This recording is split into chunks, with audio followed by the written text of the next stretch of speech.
Désormais, suivez-nous sur la chaîne Kangrave la Star et Lengi TV. Abonnez-vous massivement sur votre nouvelle chaîne. Donc, je vous aime tous. Là, on se retrouve bientôt. Check.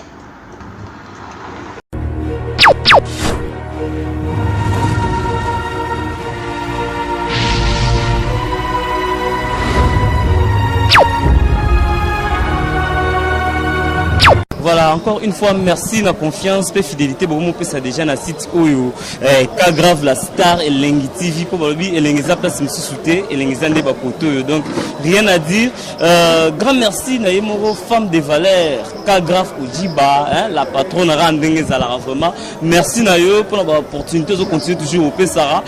Merci les na yemoro Chamberlain Moussampa. Babi prêtre na ndenga osaranate prêtre na ndenga mukete wa to moni ba jiki ba vumu donc place aux alliés babi gete mibali ba keseni donc yone mobali rien à dire na bi kete bo zelebele bo ba kete to ya mina une émission oyo. Alors lui n'est pas encore ya représenter pour to yebi on l'appelle Montana Kamenga o to yebi mo ba parcours belé sala ba komo ba blogo sala gete et nous misa ba mokili mobimba ba nzem le roi ba général major. Rien à dire, donc dans ça vous commentez rebellité, tout le monde a déjà bonne santé, artiste, tout le monde bienvenue encore en émission, on a vu ça quoi. Merci ML, donc santé ça va par la grâce de Dieu. Hein. Vraiment. Donc tout le monde déjà tout en pleine répétition. Alors tout cas de répétition, car à Poto déjà tous qui sont déjà en pleine répétition, tout au kata. Car à Poto Beta moi lisolo bana Poto ba yo kana actualité ezanengeni po yango ne tozo bandana yango actualité ezanini po to ki mo ba déplacement mo ba production la nani landani ba actualité ezana que tozaki na moi pause parce que na uti koza na série ba matanga oui on a kufeli des cousins na ngai et puis koko na ngai et puis na mama leki na ngai toto kundae mercredi passé awa siko tozongeli ba activité tout. Donc, répéter sur une zalaga, si je peux toujours redémarrer sous pour de presque à la fin, pour tout ce album Nabiso. Donc, et puis chaque dimanche, on a vis-à-vis bar Awa, on a vis-à-vis bar Awa, et puis les 24, les 25, on a bas Congo, les 30 juin, on a Colosie. Donc, moi, je suis vraiment pas solo so bête moment comment est-ce que va matanga on go landana boui qui était bino na monde na bino ezalara ceux qui va matanga comme landana boui et puis ça a déjà moi mécanisme boui siko par rapport à moi ba rumeur ndenge betama déjà qui était tala rosa pena rata studio donc ça va mangote ben ngai na okumsaka nzambe parce que moni liwa ezalo mon naturel et comme la mutu tout ndé comme linga lope ko comme la yo le bureau comme la deux donc ils ont embauché à Kanango donc Nzambe yemo après ça il yemo razu donc tout comme c'est quand Nzambe bato bi nga zamu na Nzambe donc na muto na sambe la trop donc ils ont mon naturel et yaki bon tout comme c'est quand Nzambe et non liwa normal ouais liwa no ba interpréter tene ba nga ba interpréter wana gete ndenge ni ko landa na buwe te ba lobelaga likambo esimba so esimba ite ba lobela pété donc so azo lobela ba loba parce que ba dit que garçon a bana musique bana terrain professionnellement ouais ti le combo loba c'est pas donné à tout le monde. Donc il faut le barrage. Toi on a choisi de congolais.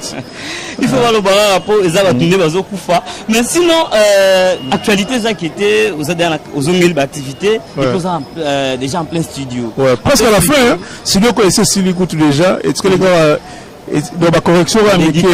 dédicace na souka pendant ça la dédicace les dans mixage donc to comme na souka na étape moi ya écoute donc boyo tchenze boyo ki nani channel ko to na sala ki mwani demi temps bandelango ko to na shema sala ki boyo ko to na nani boyo do rite ni donc yango etika to za moi deux séances écoute et puis to bana so dédicace et puis to sala mixage disque mais donc d'ici un mois déjà, je crois générique et groupe on a déjà obéi à la télévision. Déjà disque ça a combien de titres? On a 8 titres. 8 titres 4. Ouais, 8 titres. Donc titre il y a disque ça. Genda. Jen. Jen, yo pinora Jen. Jenda kaka Jenda. Pourquoi Jenda? Jenda za tote omoni ngalo kona imba bêtise te. Esenga kana imba ba mamu ete yaka. Omoni na imba bébé Buchu.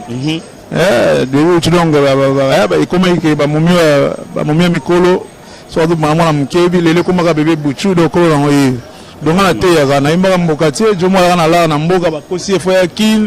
aïe à Mona Iwana. Ce que tu as dit, tu as été à Pekaka, parce que tu as dit, Libala Nayo, Batela Libala Nayo, pour ce que tu as dit, Bimara Libanda, Banini, Bajen, et Arabien Militaire, tu as été à voter à Jen. Donc, alors, et ça déjà au bon maté. Actuellement, il commence à me faire mon loco, à mon bon featuring, dans mon collègue, Némo, Gouazala, Naekala, à mon moment, Moutunémo, à coopérer bien. Benga sala tamo elo moment intervention na kati comme alors yo ba surprise wana exacte ou bien ça yo mora na équipe na yo te normal l'album oyo bon to ebite inchallah nzambe linga osunga mais pour le moment featuring exacte mais to ça de collaboration moko ya F Victime na MK Music donc maison na ngana ya Fali to ça la songa masungi to ça elo moko pour na disque oyo pour te pousser de l'avant quoi donc songa masungi moi collaboration moi il y a 2 maisons en Ozala pour l'album collaboration il y a 2 maisons ou bien 2 artistes parce qu'il faut en préciser deux artistes to yemba déjà to yemba nze momo somnifère ngana Fali oui mais on est peut-être songa masungi bata ya Fali soki sali ki to mona na awa peut-être collaboration les dans le cadre que maison na ye na maison nga to sali moi collaboration mo poto tombola disque na biso. Alors, comme toujours il a déjà fallu, on profite de l'occasion pour nous tout non Montana Kaminga relation nini ou garda tilelo na ba collègue na mususu bozala na bango tout le baranit na quartier latin ba collègue nyonso zala na bango est-ce que relation ezali ou la bien ou garda tilelo la bozana fali donc bango nyonso ba soleil ba Gibson ba tout ba Lola bango tout baninga nyonso dans le quartier latin to garda penda ba kusa ba de ba titina do to garda na relation ya kibondeko to za vraiment to za bandeko tilelo donc na una conseil mon obeta na Zambie to sala ngai na ndeko la Gibson je crois moi ba ni ba publicité ça déjà sur internet ya to loba ngana ye donc politique on a exception a eu problème à couper maman na ye donc bakunda kiango et qui vendredi passé donc je crois d'ici fin du mois ils ont à Zambie pour na redémarrer sur la publicité wana to beta na Gibson donc il y a déjà bondego déjà quoi déjà bondego vous regardez na ba collègues vous na bango na quartier latin to ken encore plus loin to bilelo to ki ba disque bimi ba jeune o ba ye peut-être OK non bino vous moi génération ça likolo na bango liboso na bango ba bimisi moi ba œuvre sur terrain moi appréciation na yo par rapport à ba œuvre tout à la net réplique ba Robinho ba zawana pour ba ça petit na bino non ba collègue ba petit na bino par rapport peut-être ya nenge bino bimara déjà wana bango ba sala wana nuti parce que depuis ba 91 yo beta l'insu ya zeleno na ndako ay maladouche et ça na cadre gars esprit a bien toujours de la vérité alors c'est quoi celle peut œuvre on pas les okanga pour ça aussi un exemple il y a Robin tout le monde a dit Robin bête générique ils okanga pas micro générique ça jeter pour bête générique ça approcher ça blague c'est quoi moi appréciation par rapport à génération wana Robinho Fabregas déplique bah c'est belé les qui n'ont sorti pas la cause a petit disque de moi bien a petit na dictionnaire il y a petit togo penda donc na se perd en trop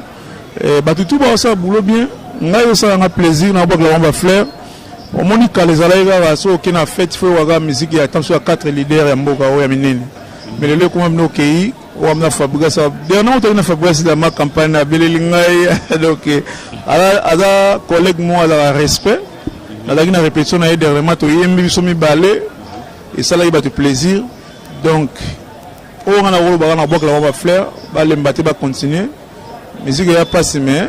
le réseau simba ba igaga mpiku on lo banini par rapport ya les rumeurs aux bêtes makité vana bango ya et renverser bino netika kité bango ne ba na ba se positionner mais bino on dirait netika netité omoni biso ba congolais to bossa na rapide hein to bossa na rapide o ba on va ça lelo ils en a basala on déjà kala mais tellement congolais mémoire ezala muke abosani ki bato wana basala ba boye azomona kana tiki lelo mais pona ko zala bref nzamba zana ndenge na ya pambola donc bande ko nga wana ba collègue na lelo so ba sa boulot ezondi mama ezata na bango nzambe ezata o nzamba pamboli bango donc to betela maboko to betela maboko ata ba lobi mais biso ka to betela maboko parce que so muninga azui il faut sepela pour ça se pela nzambe pa pambola ote ko ba biso za ba enfant déjà béni donc nzamba bozo reconnaître que te ba oya na moto mo ya danger na lobi na yo biso betika maboko lokwa nzamba pamboli bango to beti maboko c'est bon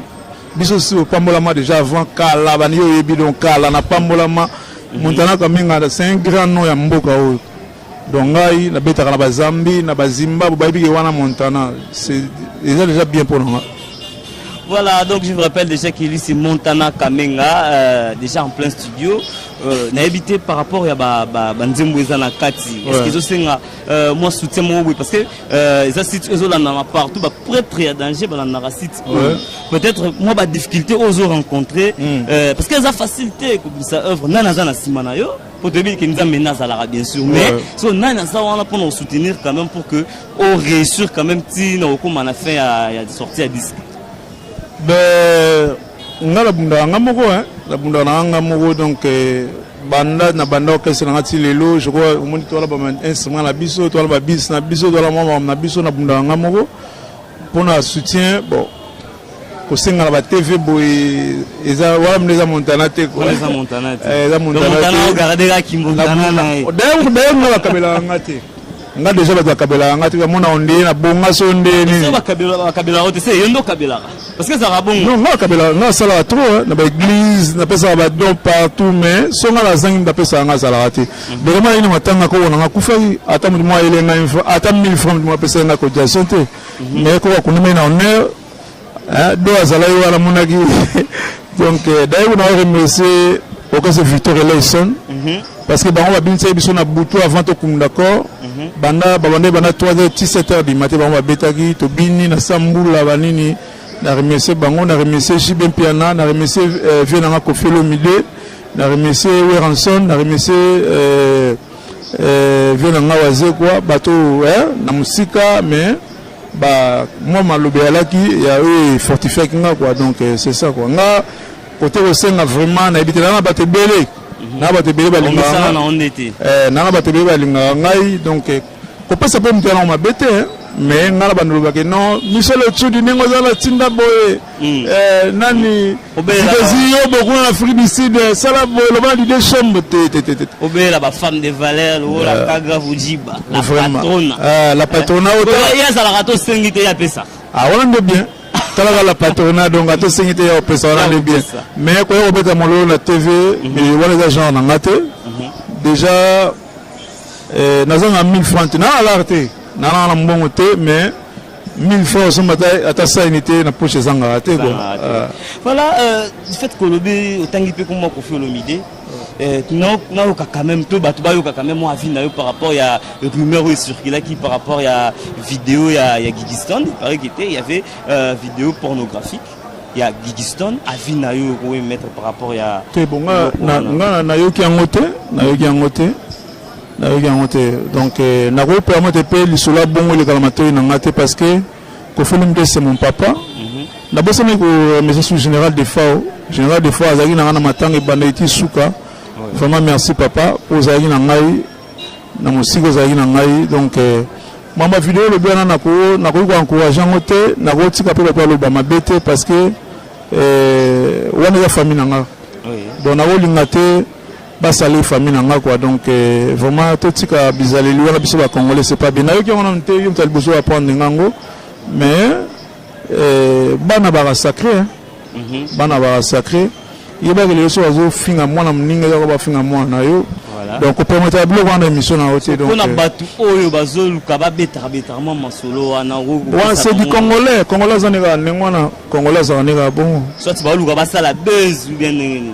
selon eux. Le wana ko commentant te. Déjà nous le bon salinga de la passe. Vraiment. Donc après mission enfant le kana yebani ni neso leka mais na wo encourager ma bonne te. Bana ba sacré faut tika bana parce que bana za venir à lobby. Biso do sala blé auto sala mais le to lemba ba to sunga biso za la bana donc tika sala na bana donc bana ba sacré vraiment oazo linga sala mama be na kombo ya bana biso vraiment arrêter quoi. Arrêter c'est pas bien. Voilà, déjà, petit à petit, ok, non, chité, mais avant de chiter, tu zones les solo et album, parce qu'il y a un des photos bêta bêta, mini, c'était, album où ils ont 8 titres, titre na ngopé, Jenna. Alors, na 4 albums, moi, bah, style mini, ou bêti, ou bah, tu vas découvrir, et pas Montana. Ben, tu veux dire Rumba Sakade. Rumba Sakade. On est bête, voilà où des alanamte. Donc, Rumba Sakade, on s'inspire, on a vu dans l'État Bembo Libeki. Place à la Belgique na PC Mbote parce que nga lelo so penda na zo gbu ya rosa musique ya pona lita bembo pona lita bembo donc à l'époque nga père na isoda biso va na monga le mana kancha chiwana do ba manifestation tout ya mabutu mudawa beta on lita bembo do biso donc chiki so bo vide ka fu ya mbango to ya ta lita bembo donc inda pesa nga bulu wana ya on a tele disco style ya za beta ne konda sakade na meki oyiba ho mke nde to beti ba rumba oga ba rumba pena me ko na yana seben donc Jemba to beti si la rumba sakade donc banze munyo sona kati toujours style moko wana rumba sakade donc c'est tellement ba mélange te mo za mo ko ti mo ba kimboga mo wer mo te kimboga za au moins te kimboga to lancer moi mkeme et ça le peu moi polémique kimboga za mais style le beti mingi na kati ba rumba sakade genre mon dominé donc rumba sakade donc velibe qui leo nze mwana obima a osepela pona oboka na ke je na ngalita bembo libeki donc na ebité ouais rumba sakade vraiment déjà pendant clore émission na biso to succéder na question oyo Montana Kaminga boni mère calme mais on a mikili na ba petit hein so nini li solo mo zo beta na ngene zo beta mangi non soit disant yona mais moto za opela mabe donc zo simata muketi so voilà c'est du congolais tuna dola ina matanga on a mère mais la image vous avez image de site na binet kas parce que yango mo beta magete Montana mais faut tika ba beta matanga kaka matanga to kunda yango vendredi na ba 13h 14h samedi na 5h30 nga la voyage nga la voyage nga bana nga batanga na poto maman ba ngaba ko trop poto pona obika bana na poto senga fo ba parents wazala donc nga la voyage na 5h30 na voyage do ayebi et mère na ba mplo wa bana fa ba zonga nchik y pas na ba mère ali wote poto ba kende na bango donc je crois d'ici 2 semaines na zonga boy so wa zongi comme ça na bien on a parlé comme ça que ce truc là moi le va pour la mère donc mère va lui faire ta battre la balle donc mère va lui faire to so ne lobby to so laisse avant la répétition na moi na na ma Claudia papa t'aime beaucoup na auto so na balle na ngai donc ba paparazzi wana ba loba ne le monde oza béninois te oza gabonais te oyebi Congo ndenge fonctionnera tout à fait donc les Congolais ba inventer la makambo ko inventer quoi donc c'est ça quoi alors déjà nous sommes à la fin tu peux ça déjà bah merci moi bah merci quand même na ba négono sur la nabiso de partout dans le monde donc yo yebi bango moi ba mbote par rapport à ba bien fait na bandina on a zidezi yo bo peso baketa silika mabe zidezi yo bo leader en Afrique du Sud vraiment mbote à trop na pesi mbote na oncle na ngai Maurice Spencer la Suisse na pesi mbote na la team de Boston HM a sepeli ba play yaki déjà la forme a vu déjà na pesi mbote na Sam Kubu mon ami d'enfance ndoko na ngai Mando Ngala na pesi mbote na Benji Gare mon arata Bruxelles na pesi mbote na Douve Mowen na Paris mbote na Raïs Godard Kengamu mbote na Levis Kengamu na pesi mbote na batu miso balinga Montana na Michel Ochudi Orlando biso longo ye mikolo azobeta neka ba forme na Paris wana show ezate donc batu tout balinga Montana et héritier Mvuki na la crèche Olivier Mbemba Charlie Bukaka Et puis Faras Kipoupa, les États-Unis. Et puis Gerbo Mwanza. Et puis ma petite sœur Bana Sima. Putain, ma vraie chérie. Ma vraie chérie, donc, oh, Cheften, Carmel. Vraiment. Voilà, Carmel. La simulation bébé Rico. Bébé Rico. Mon bâtiment tatouage bébé bébé Lanzo. Bon. Autour de LG. Donc, ce téléphone a mouké ou a slim ou donc, moi pas au bel à mais tu l'as pas au bel à été l'élo. Donc, c'est ça quoi. Voilà, merci, nous sommes pratiquement à la fin de l'émission. Viens dans Barli Barouti. Car il y a 3 jours avec le Maroc, mais comme l'élo, ils sont revenus dans la Kin. Hôtel même ligne, donc on a 19 ans dans la rendez-vous, on a vu dans Barli Barouti, donc on a zoé tout cela. On a zoé on a biso, on a n'ingé tout cela, grand frère propre. Vraiment. On échange à thé. Mingi n'est vraiment Yomoro, Chamberlain, Moussampa, donc prêtre Yamoutema Malam. Ça va prêtre, ça va prêtre. Donc ça est prêtre. Mais est-ce que ça prêtre Yamoutema Malam? Mingi n'est pas Yoana, Chamberlain, Moussampa, Jiki, Bavumou, donc Mibali, Bakeseni. Donc échange à thé. Dodoli, Balotelli, numéro 9, Yamoka, merci Nayo. On s'est vraiment branché dans le site Oyo pour l'ingénieur nulle part à part Awa vraiment. Caroline Nele, Francis Souna, donc Francis Souna, Yayo Yangwana, Fabrice Situtala. Prêtre Nandenga Mukete, on a la bossanité, Missanangai, Babikete, mon amaël, na chef coutumier, et mon Peter de Chanel depuis States. Maître Kelly Kabang, le conseiller des ministres, na bossanité, donc rien à dire quoi. Donc, quant à moi, je vous dis déjà, vous êtes toujours connecté dans le site Oyo, donc pour ma soleil Lengezaka Awa, donc na ka grave la star Lengi TV. Donc, on a bino, tout le monde a un numéro Zali.